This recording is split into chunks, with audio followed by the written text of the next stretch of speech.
Assalamualaikum warahmatullahi wabarakatuh.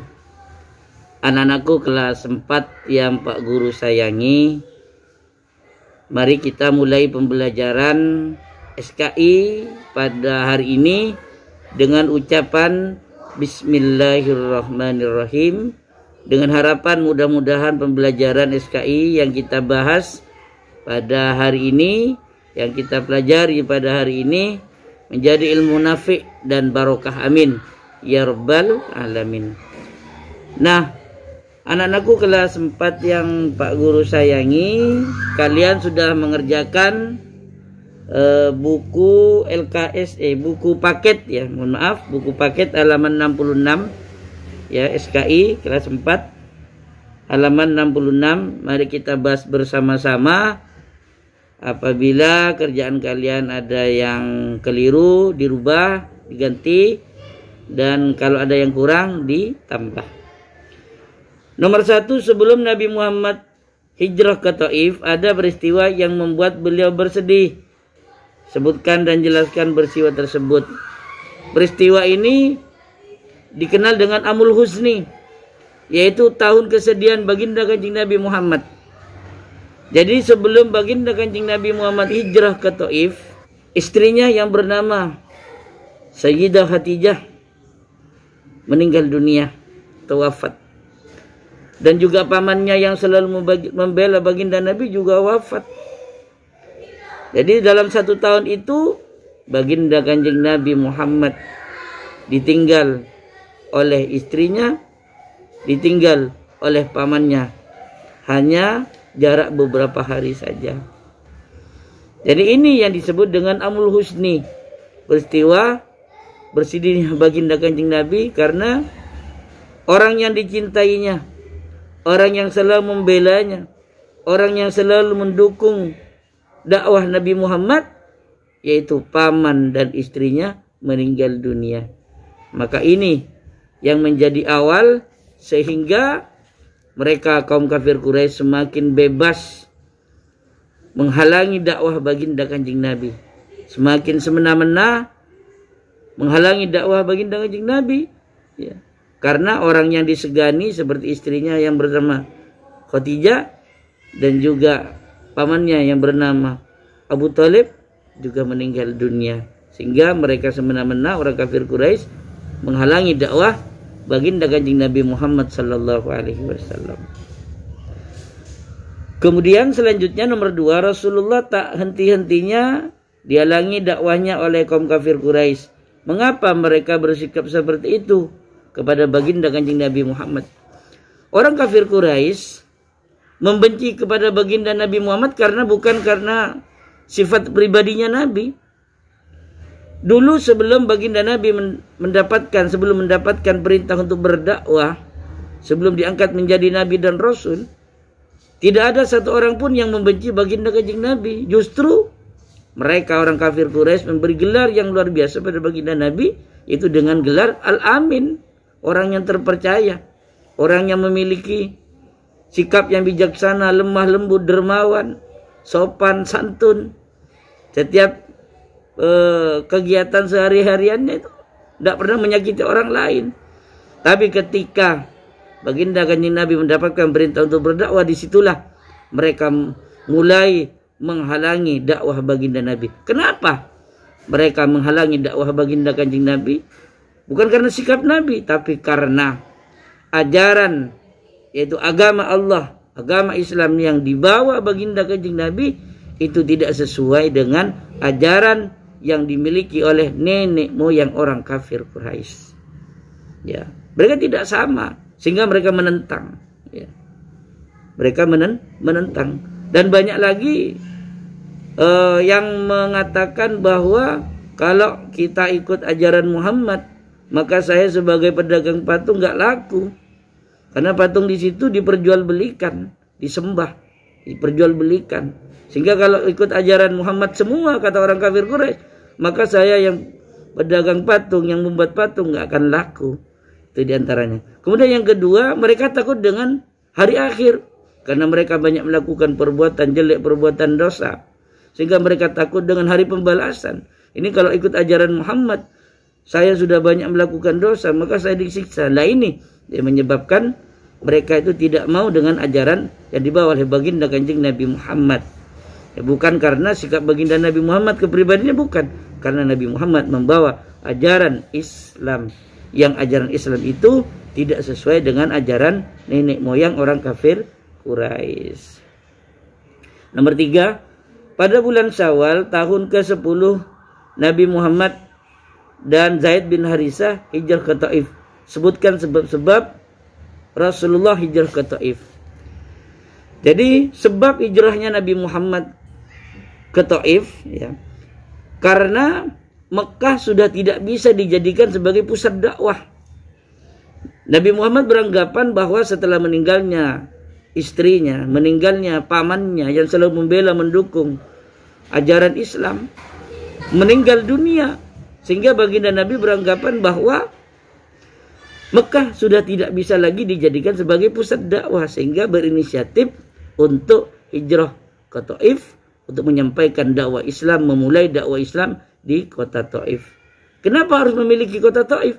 Karena kota Taif itu memiliki tempat yang sejuk, ya, udara yang sejuk, tanah yang subur, sehingga kepribadian biasanya kalau berada di tempat yang sejuk, kepribadiannya sudah sejuk, santun. Dan juga di sana banyak kerabat dari keluarga baginda Kanjeng Nabi Muhammad. Sehingga baginda Kanjeng Nabi Muhammad berinisiatif untuk hijrah ke Taif. Kemudian selanjutnya nomor 4. Nabi Muhammad SAW setelah sampai ke Taif bertemu dengan pimpinan masyarakat kota Taif. Bagaimana tanggapan pemimpin kota Taif dan masyarakat terhadap dakwah Nabi Muhammad? Nah, mereka yang didatangi oleh baginda Nabi, jadi baginda Nabi setelah sampai ke kota Taif, beliau langsung menemui tokoh Taif. Di antaranya yaitu Abdul Yalail, kemudian Ibnu Mas'ud dan Hubaib. Tapi ternyata mereka menolak dengan kasar. Dan bahkan seluruh penduduk Taif itu menolak dengan kasar atas ajaran dakwah yang disampaikan oleh baginda Nabi. Kenapa demikian? Ini timbul pertanyaan. Ternyata sebelum baginda Nabi sampai di Taif, itu ada 2 utusan orang kafir Quraisy yang datang ke Taif.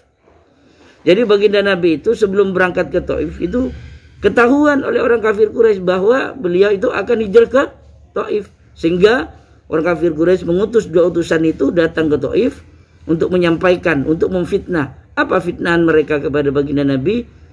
Hai penduduk Taif, wahai tokoh-tokoh Taif, nanti akan datang yang namanya Muhammad. Kalau ada Muhammad, jangan ikut ajarannya. Dia adalah pembohong, pemfitnah, ya, suka adu domba, ya. Dan jangan sampai ada orang yang mengikuti ajarannya. Kalau ada orang yang mengikuti ajarannya, maka akan bermasalah dengan orang kafir Quraisy Mekah, diancam. Sehingga tak heran ketika baginda Nabi Muhammad sampai di sana, ya, sehingga mendapatkan balasan yang tidak enak, mendapatkan layanan yang tidak enak, tanggapan yang tidak enak, bahkan dipukuli, dilempari batu, dihina dan sebagainya, karena terlebih dahulu difitnah oleh orang kafir Quraisy. Itu ya, itu tanggapan para tokoh dan juga penduduk kota Taif. Nomor 5, Nabi Muhammad menghadapi rintangan dakwahnya di kota Taif dengan penuh ketabahan. Sebutkan ketabahan Rasulullah ketika hijrah ke Taif. Nah, baginda Kanjeng Nabi Muhammad ketika hijrah ke Taif bukan mendapatkan pelayanan, tanggapan yang baik dari penduduk Taif. Justru sebaliknya, dilempari batu, dipukul, dihina, dilempari kotoran onta dan lain sebagainya. Sehingga lemparan batu ini mengena seluruh tubuh baginda Nabi, bercucuran darah. Dan bahkan Zaid bin Harisah yang mendampingi baginda Nabi, melindungi, juga bercucuran darah. Kenapa? Karena kasarnya orang penduduk Taif kepada baginda Nabi. Apa tanggapan baginda Nabi? Baginda Nabi tidak pernah putus asa, tidak pernah marah dengan penduduk Taif. Ya, apa bukti beliau tidak marah? Justru, ya, sikap kasar itu dibalas dengan sikap yang lemah lembut. Baginda Nabi tidak marah, justru mendoakan kebaikan kepada penduduk Taif. Apa doa kebaikan yang disampaikan baginda Nabi kepada penduduk Taif? Ya Allah, yang pertama mendoakan, ampunilah dosa-dosa orang Taif. Itu yang pertama. Doa yang kedua, ya Allah, berikan petunjuk kepada penduduk Taif. Ya, itu doa yang dipanjatkan oleh baginda Kanjeng Nabi Muhammad. Dan bahkan ada malaikat yang datang, malaikat penjaga gunung. Ya Rasul, saya nggak tega melihat engkau diperlakukan kasar seperti itu oleh penduduk Taif. Izinkan saya ya Rasul untuk mengangkat gunung ini, akan saya lemparkan kepada penduduk Taif yang telah berbuat kasar kepada engkau. Apa kata baginda Nabi? Jangan. Baginda Nabi jangan, katakan jangan. Coba kalau kita, ya, lanjutkan malaikat. Kalau kita, ya karena baginda Nabi memiliki hati yang tulus, ya, ikhlas menyampaikan dakwahnya, sabar dalam menghadapi cobaan itu, sehingga beliau baginda Nabi tidak mengiyakan permintaan malaikat penjaga gunung, justru menghalangi, tidak memberikan izin. Jangan, karena mereka menolak dakwah saya bukan apa, karena dia tidak mengerti, dia tidak tahu, dan dia belum mendapatkan hidayah. Kalau penduduk Taif itu dilempar batu kemudian mampus semua, lantas kepada siapa saya akan berdakwah? Ya, ini yang menjadi alasan baginda Kanjeng Nabi Muhammad melarang kepada malaikat penjaga gunung untuk melemparkan gunung kepada penduduk Taif. Kepada siapa? Kalau orang Taif sudah banyak yang meninggal. Jadi inilah kesabaran baginda Kanjeng Nabi Muhammad, dan itu juga ditunjukkan ketika beliau beristirahat di kebun kurma milik Rabi'ah. Beliau diberikan kurma oleh seorang penjaga kebun kurma itu yang bernama Adas. Disitulah menceritakan, dan alhamdulillah dengan ucapan bismillah sebelum makan buah kurma, sehingga Adas menyatakan masuk Islam, kagum kepada baginda Nabi. Itulah kesabaran baginda Nabi. Ya, jadi untuk mendapatkan mengislamkan satu orang saja harus bercucuran darah. Dan mudah-mudahan semangat juang dakwah baginda Kanjeng Nabi menjadi teladan bagi kita, sehingga kita terus berjuang. Walaupun di masa pandemi ini kita harus belajar tanpa harus mengurangi semangat kita untuk belajar, walaupun di musim pandemi ini. Dan mudah-mudahan pandemi ini cepat berakhir. Demikian dari Pak Guru. Kurang lebihnya mohon dimaafkan. Wallahul muwaffiq ila aqwamit thoriq. Assalamualaikum warahmatullahi wabarakatuh.